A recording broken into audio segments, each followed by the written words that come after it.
G'day everybody and welcome back.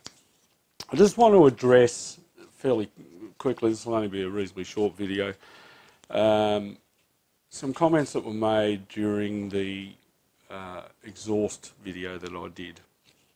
And if you didn't see that video, have a look in the on the card that's about to pop out. So there was a gentleman, I can reveal his name because it was a public comment. His name is Alan Byrne, and Alan took objection to the fact that I said that engines don't suck.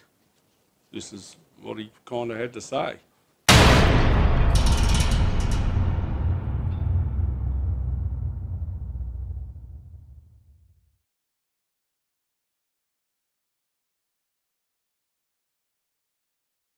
So I tried to explain to him that, you know, I understood where he was coming from, but I was right in what I was saying. So I just want to go into a bit more depth about that.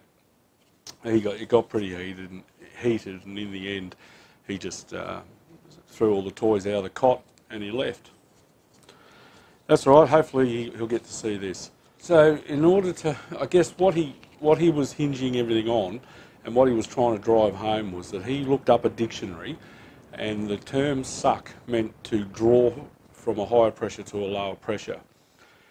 Now, that is a dictionary explanation for a word that doesn't really exist in engineering when you talk about pressures.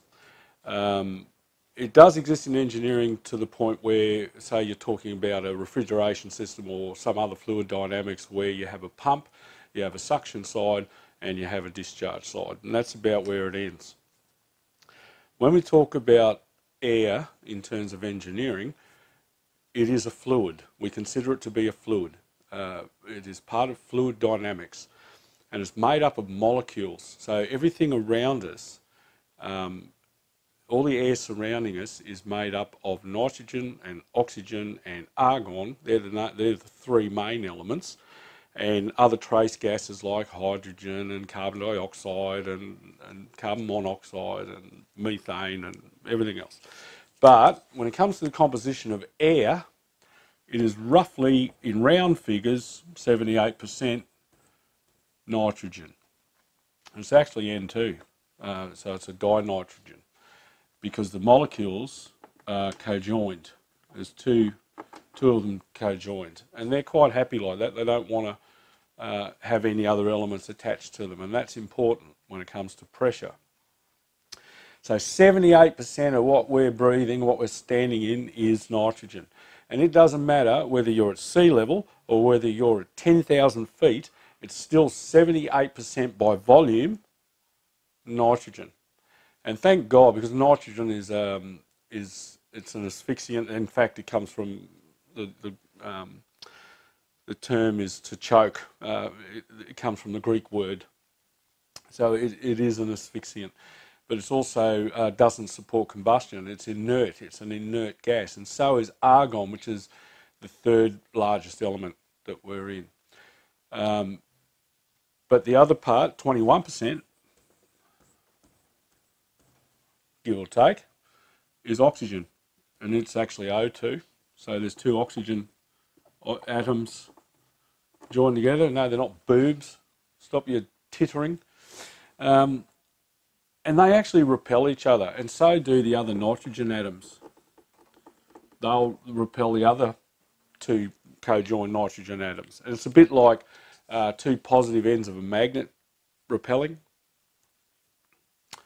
Yeah, so they bounce around. So what you have is you have this chaotic environment at a microscopic, at an atomic level. And there's all these little pockets of high and low pressure as it bounces around too. So there's little microclimates where you've got one rush into the other as it leaves voids and is quickly filled, because it always just tries to equalise. Now the reason that we have at sea level roughly 14.7 psi, 1 bar, is because the air is stacked on top of each other all the way to the stratosphere. And it weighs, it has a mass, it actually weighs something. So a cubic metre of air has a weight. I can't remember what it is. I think it's 1.5 something kilograms per cubic metre. And because there is voids in between all these guys that are bouncing around, you can compress it down. So you can cram more in per volume under certain conditions. But the more that, and it's temperature, it's affected by temperature too. So the more you heat it up, the more they go chaotic and the more they bounce around. And it's just like a hammer striking something, it exerts pressure. So if you've got a volume, let's just say it's 1 cubic metre, and it's filled with these nitrogen and oxygen atoms, they bounce around in there, and the more you heat it up, the more they go crazy, and the more they bounce off the sides and they bounce off each other, and it just everywhere they hit, it's exerting pressure, and that's how pressure builds. Now, in engineering terms, we don't suck from a low pressure to a high pressure. It is always, the pressure always tries to equalise from a higher to a lower, and that is what we call flow. So it's just like water flowing down a hill. The air in there, if we build above atmospheric pressure and then open that container up, will flow out into the lower pressure area. It's what it does. That's what nature does. It's not sucked out, it flows out from a higher pressure to a lower pressure.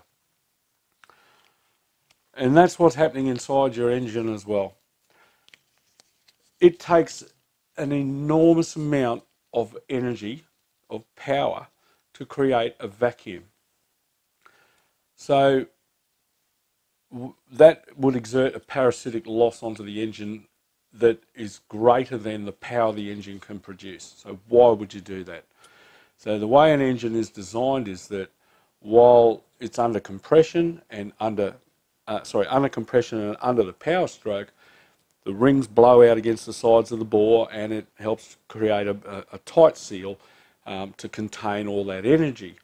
But when it's on the intake stroke, the piston rings are quite relaxed, and they just basically drag down the wall of the cylinder. It creates a void at a moderately lower pressure, and the air rushes in, flows in at 15 psi or 14.7 psi or whatever elevation you're at.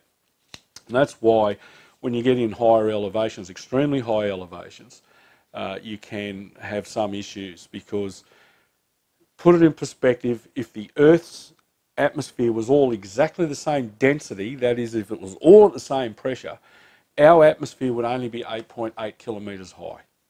So the higher you go, the thinner the air, and at a certain altitude it starts to become exponential. So I think it's above about 8,000 feet. It halves every 18,000 feet, I think. So the higher up you go, the less number of nitrogen and oxygen molecules you have in a given area. Still the same percentage, 78 to 21, but there's just less of it. And the pressure is lower because it's got more room to move around. So the air doesn't flow into the engine as fast. So the piston speed very quickly outruns the speed that the air can flow into the chamber. Now, if you had a perfect vacuum, if the engine did suck, it wouldn't care what altitude you were at or what temperature you were standing in. It would always pull at 100% volumetric efficiency, and that just simply doesn't happen. CV carburetors are designed to deal to a degree with elevation. That's why they exist, and they compensate for the atmospheric conditions through the use of the diaphragm.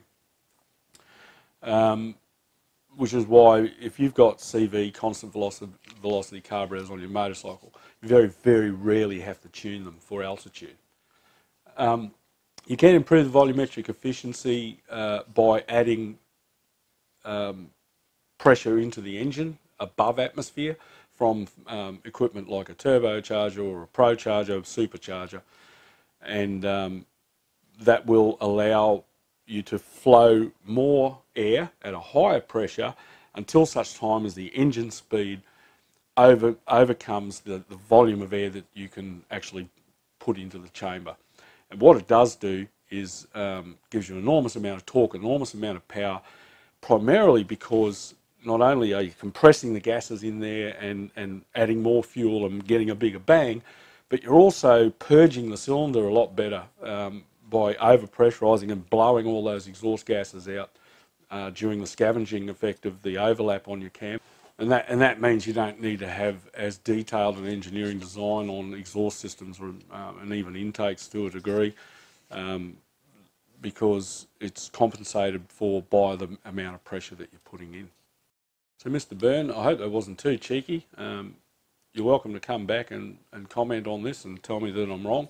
I suggest though that you put down the dictionary and perhaps pick up some engineering manuals. I mean, I'm happy to help try and educate people, and I'm also happy to be educated. There's plenty of times when I've made errors and people have corrected me on it, and I've been fine with that, and actually thank them for doing so. What I take offence to is when blokes get on there and they can't see past that one thing. The dictionary says suck is to go from a low pressure to a high pressure to a lower pressure.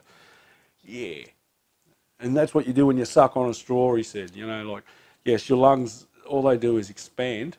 Muscles expand, creates a lower pressure environment, air rushes in. It's not rocket science, mate. Anyway, I've got that off my chest. Thanks for watching. Don't forget to like, subscribe and comment. And I'll be back with more from Andy's Motorcycle Obsessions. Bye for now.